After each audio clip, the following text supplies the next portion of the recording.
روز تاسوعا و انفجار 2 بمب قوی در شهر چابهار. مردم عزادار سراسیمه شدند و شهر به خاک و خون کشیده شد. مقام‌های رسمی تایید کردند که 2 بمب بین ساعت 10 تا 10:30 صبح در میدان فرمانداری چابهار منفجر شد که منجر به کشته و زخمی شدن شماری از عزاداران شد. به گفته معاون وزیر کشور، یکی از عاملان این حملات در حین عملیات به ضرب گلوله کشته شد.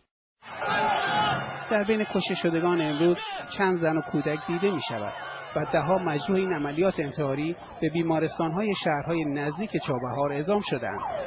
گروه موسوم به جندالله با انتشار بیانیه و عکس‌هایی از عاملان حادثه چابهار مسئولیت انفجارهای اخیر را بر عهده گرفته است.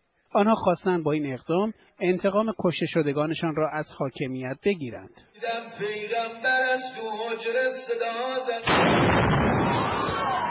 5 ماه پیش هم گروه جندالله در اعتراض به اعدام عبدالمالک ریگی، فرمانده سابق این گروه، دست به عملیات انتحاری در مسجد جامع زاهدان زد و بعد از این عملیات عکس‌های بمبگذاران انتحاری را هم منتشر کرد. سال گذشته عملیات انتحاری دیگر در مسجد علی بن ابی طالب زاهدان رخ داد.